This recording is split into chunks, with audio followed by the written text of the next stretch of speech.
Inside the Triangle, the Decker Truckline Podcast.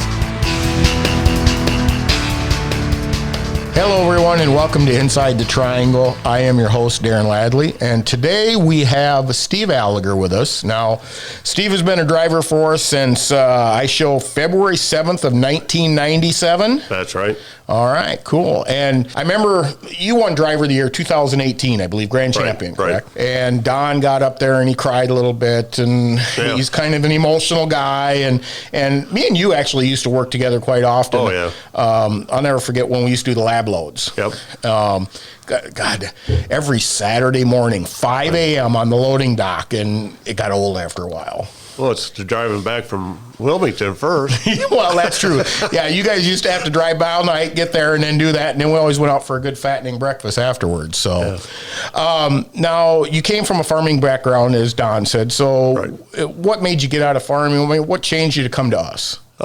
Just some things that family communications, plus losing some acres that I was farming. Somebody bought the ground and lost my renting capacity, so I decided to get out, and trucking was always in the back of my mind, so that's why I started. Okay. Now, did you go to school, I assume? I went to the second school in Fort Dodge here. The second school? What is the second school? Well, the second class, I should say. Second class at Iowa Central then. Okay. All right. So that's back when they were in the old radio station out there on the main campus. Yep. And it was quite a different program back then compared to what it is now. Quite different. I got in trouble. We used to do remotes. Blaine Martin, who's our sales guy here now, he used to be in recruiting, and they used to do live remotes out there every year for truck driver appreciation. Yep. And I was riding around with the students, and I was sitting in the passenger seat, and I go, why are you in granny gear? Well, we're supposed to be in first. I said, that ain't first. I said, here. So I moved it up into first. I got him in trouble. That is not first. Granny gear is first. I was going to say, yeah. So I did some numbers. You live in Lake City, Iowa, and you've lived there pretty much all your life? No, I just moved there about 10 years ago. I used to live south of Farmville. Okay. And so that's where your farm is. Is that your family from that area down there? Yeah, farm between the Lowerville and Gowrie area. I ran looking through some numbers before I got in here, and I noticed here that since January of 2019, you've had 14 perfect 1,000-point scorecards. So, so how do you do it? Just do it in miles. But what about idle time? I always get these guys that, they just don't understand the idle time and how a driver can maintain under 5% idle time. And they go, I'm doing everything I can. Well, then why are you at 14% idle time? Or 10%. What do you do? What is your secret? I don't think there is a secret. It's just I start the truck, and if I'm hooking up underneath a trailer, I'll back underneath it. I'll even leave it run while I do the hookups and walk around and stuff. Okay. And then shut. If I got to do paperwork and stuff, I'll shut it off then. And then like backing into a dock or something, I'll keep it running while I pull up there, open the doors, back in, and then I'll shut it off.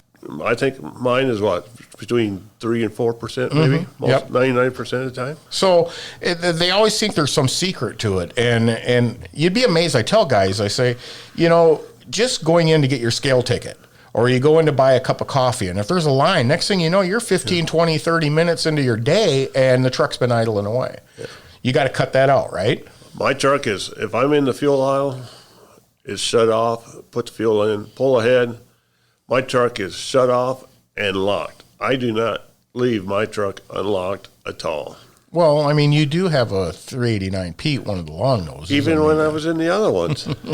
And 14 perfect scorecards, which is great. And actually, I kind of looked, and the lowest score, you must have had some time off, because you had a couple of 700s a long time ago, because I think you had some timing off. Other than that, really about, I think, 900 to a 950 is about where the lowest you've ever been. I was going to say, mostly 950 is about, or above has been pretty good, yeah. And I ran your miles for last year, okay? So what do you think you ran? Oh, probably about 3 or 100. 3? Okay.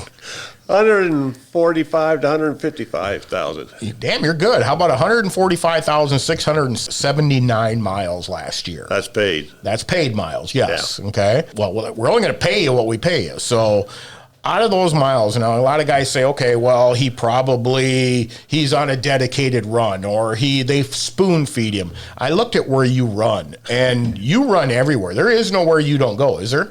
Since we lost that Tones run out in Ankeny to Portland and stuff, I've been anywhere my travel agent sends me.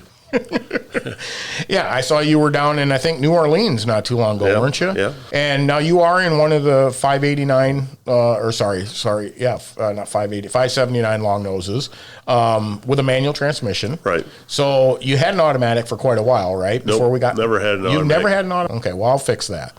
No, you won't. In those miles, what have some of your favorite customers that you go to that we go to, or I should say as a company that we go to? What are your favorite ones? Oh, the Tones ones, when we were running Tones, was real good.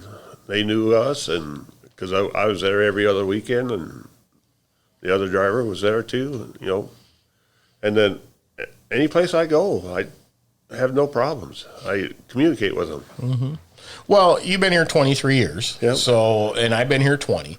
So things have changed a lot in those 20-some years that we've been here. I mean, yes, we used to have the lab loads. I mean, God, yep. Those were gravy good loads. The Tones loads. I mean, you probably remember our pudding. Remember our pudding to Hazlitt, Texas. Yep. And all. I mean, those were some good runs. I mean, they worked great, but equipment has changed. The offices have changed. I mean, when you came here, where was our main offices? What were they? Over there, and part of it's not even here anymore. Your dispatch area is not there anymore. Yep. And a lot of that is a driver's lounge now. Part of it. That was the main office, and then you guys had a little building off to the west of there that was dispatch, and with a hallway going back and forth. And it's changed a little bit since I've been here. Yep. And as far as the equipment, I mean, we've went from, let's see, what was your first truck? 379. Pete? Short hood, and then went to a long hood. Okay. So you haven't changed much on that aspect. No. So I tested a couple of those aerodynamic trucks for Peterbilt. The 387s or the 587s? The 587s when they came out. I had one for about, I want to say 3 or 4 months. Okay. What'd you think of it? I thought it was all right. Yeah, they ride good. They rode good and everything, and I had communications with a guy out there in, was it Portland or Seattle or somewhere? Talked to him off and on because they wanted to know the results. And were you part of you probably weren't part of the biodiesel test that we did back then. I didn't do that one, no, but just when the new aerodynamics trucks were coming out, they wanted us to. And we had a lot of those trucks. Yep. And the only thing I didn't like about those trucks was when you had a wind coming in from over the cab, it would suck into those doors, and you couldn't. It was almost like you see daylight all the time coming through those doors. So what about trailer changes? What have you seen in the trailer changes? Trailers have been changed a lot, really. I mean, we used to have to pull a lever to slide the tandems and stuff, and now we just pull a button. Automatic air slide. And a lot better lights and everything else. As far as I still got stuff with lights from trailers that we don't use anymore because you had to have them on spare because you always had to replace them. What about the units, IntelliSets and the satellite tracking and all that? Oh, that's a lot better. You used to, you could not set it and nobody'd know about it, but now you don't even get a mile down the road and somebody tells you, hey, you're not set right. Or they'll call you and say it's not set right. Well, and it is set right. And and also for the low fuel lights and stuff like that. So one of the other changes, I know when you first started and I first started, we had a whole lot different Qualcomm system than we do now. Then we went up to something similar to what we have now, the OmniTrax. Yep. Have you got GeoTab yet? No, I don't. Okay. I tested one of the new tablets, but they didn't go with that one. Okay. Well, you will be getting it soon, the GeoTab. So OmniTrax, what have you seen in the changes in that since we started? Oh, it's improved a little bit. This last, I don't know, a couple months ago, you guys updated it. Mine's been worse ever since. Up and down, going out, not even coming in. To come up here, out of hours to drive, and I've been sitting there for 400 hours. Well, hopefully all that's going to be taken care of when we get into the GeoTab. Well, I sat 20 minutes on the phone with a guy out of San Diego to get my truck down. Yeah. And all it was is just settings. As far as amenities in the truck. What are some of the changes you've seen? What are the favorite things you have in the trucks nowadays? When we had them, there was nothing in them. I mean, it was a stick shift and a radio, and down the road you went. Now we've got the satellite TV and everything. What do you think? Most of them, I mean, I had my microwave and my TV and myself as we got further down the road, but now with all the other stuff in there now, I kind of like the satellite stuff, but I'm not a football guy, so I don't have the football channel. Do you have XM at all, or do you? I got XM in the truck. Okay. Yeah. And what's your channels? I mean, everybody's got I have my 4 preference that I spend most of my time. What's yours? Fox, NASCAR, and a couple others just for kicks and giggles. Okay. Fox News or Fox Sports? Oh, Fox News. Fox News, okay.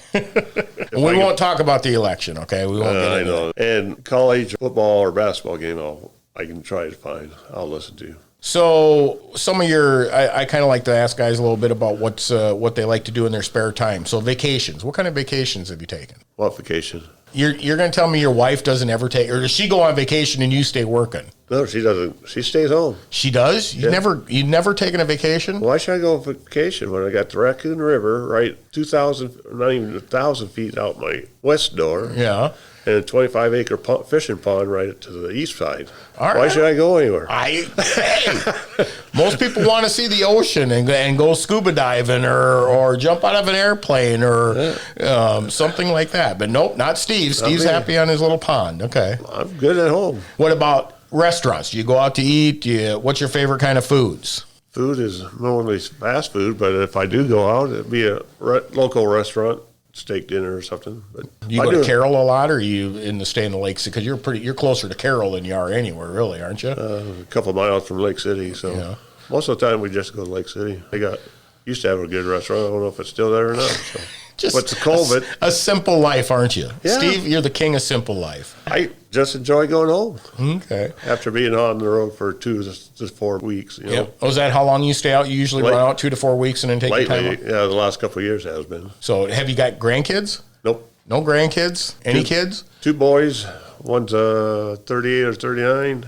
The other one's 33. And what are they? They're not. Are they in the truck driving field or transportation field? One's in the construction and down in the Des Moines area, and the other one's helping farmers down around our area. What about your wife? What does she do besides take care of you? She sits at home, and she was in a car accident about 15 to 16 years ago and has a shattered pelvis. Okay. She's hurting? All right. Well, when I met her up here last year, she hides it very well. She hides it very well in public, yes. So the reason that you're here in the office today, a lot of guys, I want to congratulate Steve. Steve is one of 5 finalists for the ATA National Truck Driver of the Year. So tell us a little bit about that and how you were nominated. Well, first I was Decker Truck Driver of the Year in 2018. Well, first Midwest Driver of the Year. That put me in the category for overall Driver of the Year in 2018. And in 2019, IMTA had me on the list, or Decker put me on the list for IMTA and got Driver of the Year for IMTA. And then earlier this year, IMTA and Decker, IMTA wanted to put my name in, so they contacted Decker and they said sure. So they put my name in for ATA Driver of the Year, and just found out a month ago that I was one of the 5. Okay. So today I did an interview. That's how they interview the 5 people. We do it answer 5 questions. Okay. And going to send it in. It's going to be in by the 11th of next week. Okay. So they did a video recording with you, and then they'll send it into the ATA? Yep. Okay. What kind of questions did they ask? I wanted to know about, you probably got it. Yeah, I do. Actually, I want to see how much you were paying attention. One's on the distracted drivers and stuff, but 70% of the accidents are caused by the distracted drivers. So I wanted to know if I'd still be a driver, if I know now what I knew back then, and how I try to help the trucking company get a better image of what's going on. Yeah. Okay. Well, what would you do to improve not just Decker Truck Line, but in general the truck drivers out there on the road? I mean, you got all the other companies out there. I mean, what would you do? What do you think we need to do in order to improve that image? Well, we got to stay professional about it, but we have to have communications between the company, the shippers and receivers, and the law enforcement, and even brokers and stuff like that. Be professional at it. Don't be upset that they pulled you over or anything like that. Just listen to what they're doing, and They have a job also. they have their job. If we don't obey it, they got to do their job. So, Well, one of the things, Steve, and coming across is just their appearance. I mean, you've always been a clean cut, always nice shirt, kind of guy. But I mean, some of the stuff that you see out on the road, and I mean, we're guilty of it. Some of our drivers here. I mean, we try to do that. That does not portray a good image for Decker Truck Line or the trucking in general. no. I was going to say, there for a while, I used to wear shorts in the summertime. Now, last couple of years, I've been wearing jeans, and I always wear a good shirt. Sometimes it has a label on it that says Decker on it, like 80% of them. But when you get them, they're free. So, Hey, mine either say Decker or Harley Davidson. It's one or the other. I don't own too much of anything else. So, and as far as distracted drivers, I mean, you probably saw did you look at the video that we just had the drivers want to watch of Decker drivers being distracted? You haven't seen that yet? I've seen one pass on the shoulder one time, but there's a safety training thing that all the drivers are going to have to watch, and it is of Decker drivers and of ours being caught in some of the distracted issues that we see. I mean, what are some of the things you've seen out there? Well, I've seen them driving side by side if they're reaching for something, or a lot of them still talk on their phone without headsets. You can always, if I'm passing somebody and he's jumping over into my lane, you get up to him, and sure enough, he's talking on the phone. So what do you think we got to do to stop that stuff? I really don't know how you can stop it, but they got to be taught or, trained to use you got to use a headset. So do you think our age has a little bit to do with it? Because, me and you, we didn't have cell phones when we grew up. Yeah. I never thought I'd need anything other than a flip phone. Now I can't go without my damn iPhone. But it's not as hard for me to put the phone down as I think as a younger driver is, because they've been grown up with it all their life. We've got to figure out a way. Some of our drivers here, we have technology in our trucks that we've offered drivers that will basically, they cannot use, and they will still find ways around it. Really? Yes. And it's a sickness is what it is sometimes. And I got to admit, and you might not have that. You're probably still a flip phone, aren't you? Oh, no. No? Look at that. Oh, geez.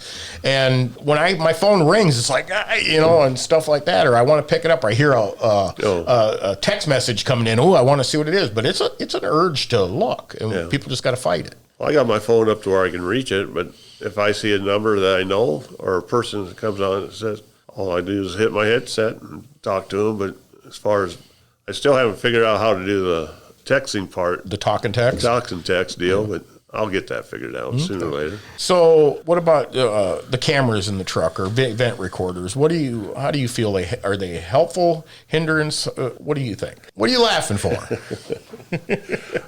The camera inside my cab is not on, but the camera outside is on, and I always get a couple phone calls every once in a while from Decker because I'm following too close. Mm-hmm. But my reason every time I tell them is that I was going to get over in the lane to pass this person, but there's a faster vehicle coming up behind me. I allow him to go by first, and sometimes I get a tad close to the other one before I get over. Mm-hmm. But I'm going to allow that faster vehicle, with the truck or car or whatever, go first before I jump over. Yeah, I don't blame. You don't want the guy coming up and then slamming on his brakes or running into the rear of you or anything like that. Or a trucker saying, nobody's seen that one I said. So, So the safety issue is huge with us in this industry, and a lot of guys. In fact, I got to deal with this right now. CSA. We didn't invent this program. This is a government program. We have a driver right now who got, unfortunately, they got nailed for some CSA points. They did a proper pre-trip. We know they did, but light happened to burn out while they were going down the road. Yeah. Okay, it's not your fault. We understand that, but they put you out of service for it. Our hands are tied. It was a brake light. Oh, okay. And there's nothing we can do about it. It's just the system. What do we do? I was going to say, how can it be your fault if he did the pre-trip and it burned out in between? How can he be upset with you guys? I picked up a load. Where was it at? Waterloo or somewhere? I got all the way to Washington State, went through the scale there, and they pulled me over, and they go, you got a bag that ain't working. I go, what do you mean? Everything, no air leaks, no nothing. And then you got the CSA points for it. He gave me, I don't know if they took any points. Okay. They didn't citation me, Okay. So I didn't pay a fine. Well, warning tickets on CSA also, even if you get That's a why I warning figured ticket, I'd had some points, and that's why I figured. But it's not a program that we came up with. I mean, I understand it's for safety, and we have to abide by it. And sometimes, trust me, there's some junk out on the road that shouldn't be on the road, and how they don't get pulled over and get nailed all the time, I have no idea. Yeah. I go out to Nebraska to my daughters quite often, and going across I-80 in Nebraska, and I'm doing 75 miles an hour and getting past, and some of these guys are rattle traps are driving. I'm like, I wouldn't drive that thing 55 miles an hour. Miles of accident free. How much were you at? I believe somewhere around 3.3. So any goals? 4. I told Don when I got that award 2 years ago that either 4 million miles, because that's the same year I got 3 million miles. Mm-hmm. I said, I'll get 4 million miles or 70 years old before I quit. You ain't never going to quit. What are you going to do? I don't know. Well, I should be close to 70. I should retire, So do you participate in the retirement program here? Yeah. Okay. Do you watch it? No. No? You just let it ride? Let it ride. I'm amazed by how many long-term drivers like you, when I ask them, how you doing in the 401k? Oh, I don't know. I don't put into that thing. And I'm like, why wouldn't you do that? It's free money. I don't get it. So right now there's a huge shortage in this industry. What's it going to take to fix it? Get reliable drivers, and they're hard to find. And you got to be able to, if you're going to drive, you're going to have to drive.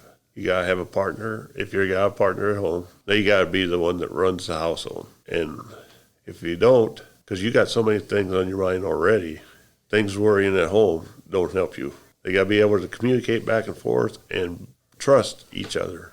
What kind of a person do you think, I mean, for the job duties that it entail, so like to me, you have to have patience. If you don't have patience in this job, you're not going to make it. Yeah, I was going to say, you're not going to make it. Yeah. You got to have patience. You may have one bad day, but the next day will be better. What do you say to a driver who, I used to go to schools all the time. Well, I want to see the world. I want to see the country.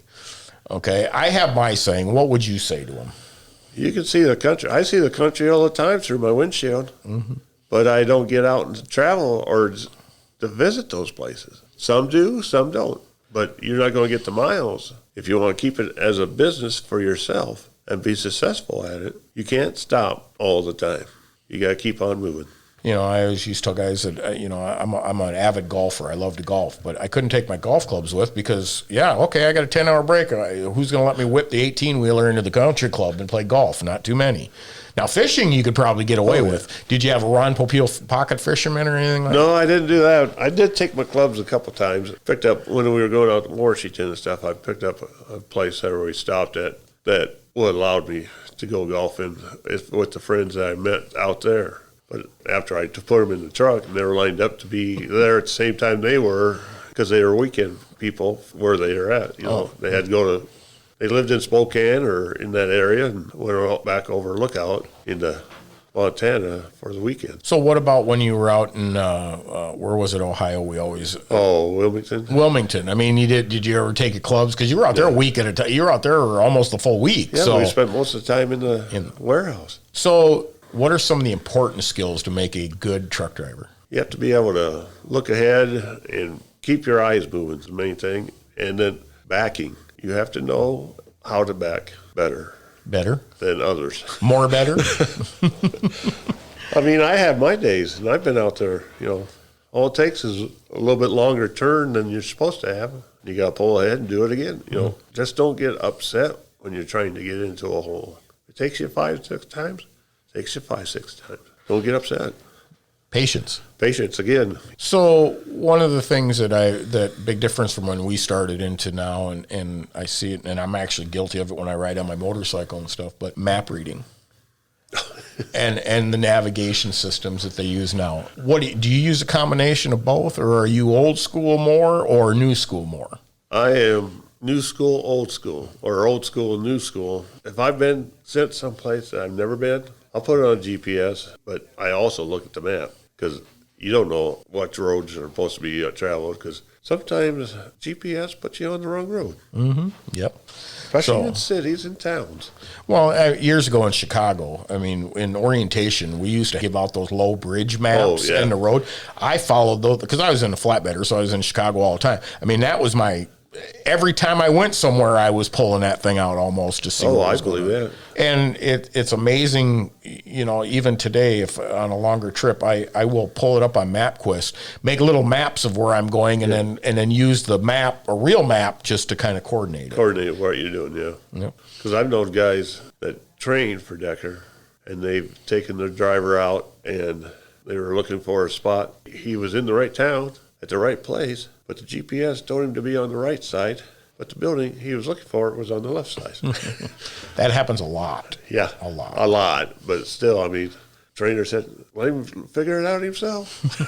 One question I notice on these here, and this is a good question. So as one of the top finalists with many miles of accident-free driving, 3.3 million, what do you attribute your success to achieving those and that outstanding record? Well, I believe that when I started when I was 40 years old. That makes a lot of difference instead of 23 or 25. But just be safe and going along and pay attention to your surroundings, a lot of it, and then watch where you're going. And then, like with Decker, we have good equipment and maintenance and stuff is good. And just cooperate with everybody that you're talking to, or, be, like you said, be patient with some of this stuff. Some people get upset when you're not doing it right. So do you think part of it, though, I mean, your entire trucking career has been here. So, you know the equipment, but loyalty to the company probably is paid over the years because, they know you, they know that you can depend on you. Do you think that's gotten you ahead, too? That's gotten me a lot further ahead than most of them, yeah. They have helped me, I have helped them, and they know if they give me a load, if I can do it, you'll be there on time. And your DM, Marcia, how long you been with Marcia? I've been with Marcia since Charlotte quit. That's been a while. 10, 15. She didn't quit. She retired. Yes. Okay. She wanted to spend more time bowling and golfing. I still see her on the golf course every once in a while. So I can believe that. Yeah. More than bowling right now. Yeah. You can't bowl because you get the COVID. So, but 23 years with Decker Truck Line, you got to give what you can expect back. Right. And if you don't do that, you're not going to make it. Yeah. You got to work with them, and they'll work with you. If you don't work with them, don't know how to say it, but you're not going to be at the top of the list if they got a load to go somewhere. But if you work with them through the years, you'll be honored with that load. Words of wisdom. And I want some words of wisdom. Give me your last thoughts for this. Was it as horrible as you thought it was going to be? I figured it was going to be pretty good once we got going, but as long as nobody sees it, I mean... Well, she did take some pictures of you, so you will be on the Instagram. Oh, yeah, and the other Instagram ones. part, yeah. All right, well, thank you, Steve. Congratulations. I wish you luck. And let's see if we can get that. You got this ring and that ring. Yeah, you get that $4 million. Let's see, ATA, IMTA, and 4 million. Decker. Yeah, $4 million. Yeah, there you go. Wife dug out $2 million this morning. Go, what's this in there? I go, well, that's $2 million. This is $3 million. Now, for your last 100,000, you're going to drive that old cab over, so you can really make it worthwhile. What? Do you believe what he just did to me? Oh, my I waved at you. Yeah. Well, thanks, Steve, and thanks, everyone, for listening. And remember, keep the shiny side up. Thanks. Yep, thank you.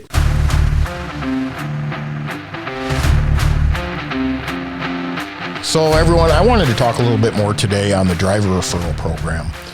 I want to give an update on our November referral payouts. We had 4 drivers receive a bonus: William Hobby, Blake Dirks, Jason Hale, and Jimmy Mitchell. We paid out a total of $4,900 for the month of November. Guys, that's money you can earn just by, if you happen to run into somebody out there, you got TransFlow on your phone, send it in. That way you get credit for it. It's easy money. And for the whole year so far in 2020, which has been a chaos year anyway, but we've paid out $117,400 in referral bonus money. So guys, as they say, yeah, come get your money. All right. Thanks all. As always, thank you for listening to Inside the Triangle. Don't forget to subscribe to us on whatever platform you're listening on. That way you will know when the new episodes drop. And remember, submit your questions to podcast@deckermail.com and you could be featured on one of our upcoming episodes. The best way to do this is to create a voice memo on your smartphone, record your question, and email it to podcast@deckermail.com. Once again, thank you for listening.